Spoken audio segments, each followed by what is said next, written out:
Assalamualaikum warahmatullahi wabarakatuh. Baik, perkenalkan nama saya Sophia Nukra dengan NIM L0212311072. Di sini saya akan mempresentasikan hasil review jurnal yang saya ambil itu berjudul Uji Toksisitas Ekstrak Etanol Temublenye atau Curcuma purpurescens blume terhadap ikan sebra Danio rerio. Adapun latar belakang, Temublenye atau Curcuma purpurescens blume dikenal mengandung flavonoid, alkaloid, dan tanin yang bermanfaat sebagai antioksidan dan berpotensi bersifat toksik karena penggunanya semakin meluas dalam pengobatan tradisional, di mana perlu dilakukan pengujian toksisitas untuk menjamin keamanannya. Ikan sebra atau Danio rerio dipilih sebagai model hewan uji karena memiliki banyak kesamaan genetik dengan manusia, kurang dari 75%, di mana ikan ini terbilang murah serta cepat berkembang biak sehingga cocok untuk menguji toksisitas berbagai zat termasuk ekstrak herbal. Adapun metode penelitian, yang pertama itu persiapan sampel, di mana yang pertama rimpangan temu dikeringkan, digiling menjadi serbuk, dan diekstrak menggunakan metode maserasi selama 3 hari dengan pelarut etanol 70%.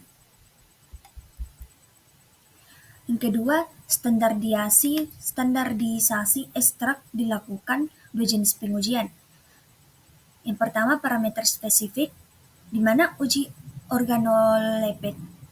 organoleptik diuji dengan menentukan warna, bau, rasa, dan bentuk.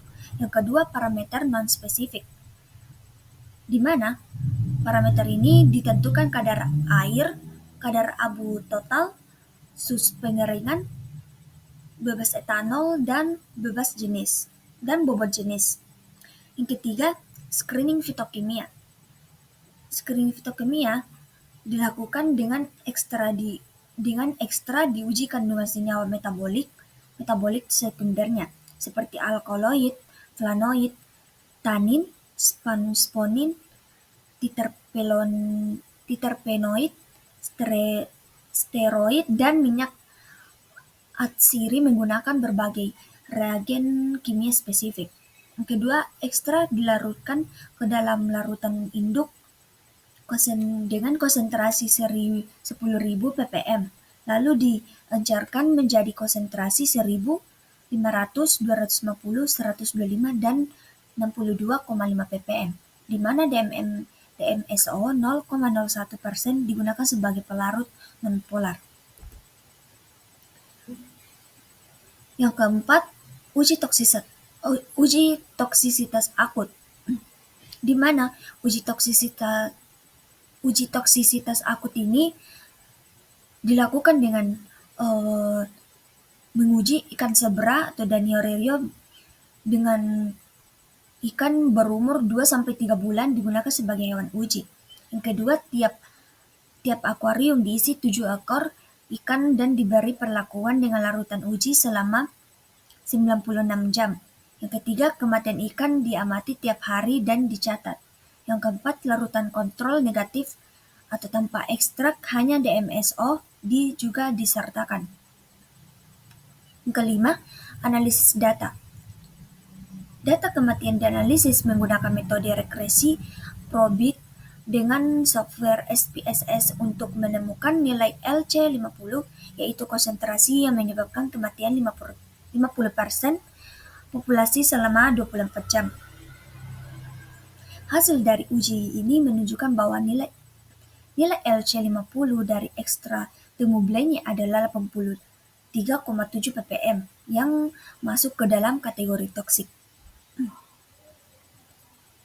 Adapun hasil dan pembahasan dapat kita lihat pada tabel 4, jumlah kematian ikan sebra pada konsentrasi larutan uji dengan kandungan ppm itu 1.000, 500, 250 itu dapat menyebabkan kematian seluruh ikan uji pada 7 ekor selama 24 jam pertama, menunjukkan toksisitas akut. Sedangkan pada konsentrasi 125 ppm menyebabkan kematian tertunda, yaitu 6 dari 7 ikan mati pada hari kedua selama 48 jam. Dan di konsentrasi 62,5 ppm itu konsentrasinya terendah, hanya menyebabkan kematian pada hari kedua. Dan pada kelompok kontrol itu tidak ada kematian pada kelompok yang ditemukan, bahwa ini dapat dikatakan membuktikan bahwa DMSO 0,01% sebagai pelarut tidak toksik bagi ikan sebra. Berdasarkan data tersebut, dapat dianalisis regresi probit menggunakan SPSS, nilai LC50 atau konsentrasi yang menyebabkan kematian 50% populasi uji ditentukan sebesar 83,7 ppm. Menurut klasifikasi tingkat toksisitas, nilai ini termasuk kategori toksik, 30 kurang dari LC50 kurang dari 1000 ppm. Dapat disimpulkan dari jurnal ini bahwa ekstrak etanol rimpang temu blengnya terbukti bersifat toksik terhadap ikan sebra dengan nilai LC50 sebesar 83,7 ppm. Ekstrak ini memiliki potensi untuk dikembangkan lebih lanjut, terutama untuk aplikasi medis seperti pengobatan kanker, namun tetap perlu diperhatikan aspek keamanannya. Terima kasih. Sekian, terima kasih. Assalamualaikum warahmatullahi wabarakatuh.